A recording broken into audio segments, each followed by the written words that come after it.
સ્વામિનારાયણ મંદિર વાઘજીપુર પંચમહાલમાં દિવ્ય રૂડો શાકોત્સવ ઉજવાયો। હજારો હરિભક્તોએ શાકોત્સવનો લાહો લીધો। નમસ્કાર, આપ જોઈ રહ્યા છો JK ગુજરાતી। વાત કરીએ તો સ્વામિનારાયણ મંદિર વાઘજીપુર પંચમહાલમાં દિવ્ય રૂડો શાકોત્સવ ઉજવાયો। તો સમગ્ર વાત કરીએ તો સ્વામિનારાયણ ભગવાનને 202 વર્ષ પહેલા એક એવો દિવ્ય અને અદ્ભુત ઉત્સવ કર્યો હતો કે આજે પણ ભક્તિભાવપૂર્વક ઉજવાય છે। 202 વર્ષ પહેલા લોહિયા સ્વામિનારાયણ ભગવાનને સુરા ખાચરના દરબારગઢમાં ભક્તોની પ્રશંસાર્થે દિવ્ય શાકોત્સવની ઉજવણી કરી હતી। આ શાકોત્સવમાં શ્રી હરિએ 18 મણ ઘીમાં 60 મણ રીંગણાનું શાક બનાવ્યું હતું, જેનો વઘાર ભગવાને જાતે કર્યો હતો। આ ઉત્સવમાં હરિએ તૈયાર કરેલા પ્રસાદ નંદ સંતો તથા હરિભક્તોની ભાવથી જમ્યા હતા। બસ ત્યાંથી જ સંપ્રદાયમાં આ પરંપરા ચાલી આવે છે। સંપ્રદાયના નાના મોટા મંદિરોમાં શિયાળાની સિઝનમાં શાકોત્સવની ઉજવણી કરવામાં આવે છે। ગરવી ગુજરાતના પંચમહાલ જિલ્લાના શહેરા તાલુકામાં આવેલા આદર્શ વાઘજીપુર ગામના સ્વામિનારાયણ મંદિરે દર વર્ષની જેમ આ વર્ષે પણ શાકોત્સવ યોજાયો હતો। આ શાકોત્સવમાં પંચમહાલ, દાહોદ, મહીસાગર જિલ્લાના મહંત યોગ પ્રિયદાસજી સ્વામી,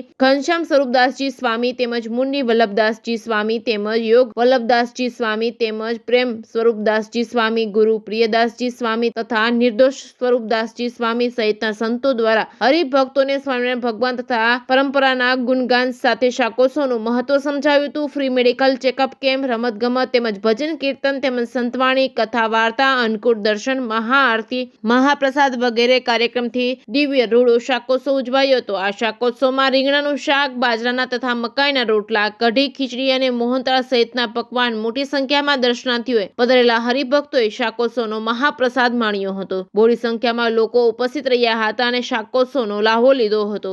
મણિનગર શ્રી સ્વામિનારાયણ ગાદી સંસ્થાન સંચાલિત શ્રી સ્વામિનારાયણ મંદિર વાઘજીપુર પંચમહાલમાં શ્રી સ્વામિનારાયણ ગાદીના આચાર્ય જીતેન્દ્રિય પ્રિયદાસજી સ્વામીજી મહારાજની અનુજ્ઞાથી મહંત સંત શિરોમણી શ્રી યોગ પ્રિયદાસજી સ્વામી, ઘનશ્યામ સ્વરૂપદાસજી સ્વામી વગેરે પૂજનીય સંતોના સાનિધ્યમાં અને બહુ મોટી સંખ્યામાં હરિભક્તો ભેળા મળી અને શાકોત્સવનું આયોજન કર્યું હતું।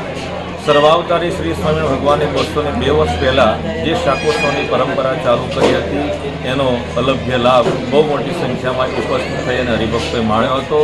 આ પ્રસંગે પૂજનીય સંતોએ શાકોત્સવના ઇતિહાસ વિશે વાત કરી હતી, કારણ કે સર્વાવતારી શ્રી સ્વામિનારાયણ ભગવાને આમ સમાજની અંદર જે એનો ઉત્કર્ષ જે કર્યો છે એને સંપ્રદાયમાં બહુ આગળ લાવ્યા છે વગેરે જે બધા સંભાળના સ્વરૂપે ઉત્સવ્યા ભગવાન એવા શ્રી સ્વામિનારાયણ ભગવાનના આ શાકોત્સવની ઉજવણી પૂજનીય સંતો અને હરિભક્તો સાથે મળીને કરી હતી અને બધાએ શાકોત્સવ પ્રસંગે પ્રસાદ પણ માણ્યો હતો। અસ્તુ, જય શ્રી સ્વામિનારાયણ।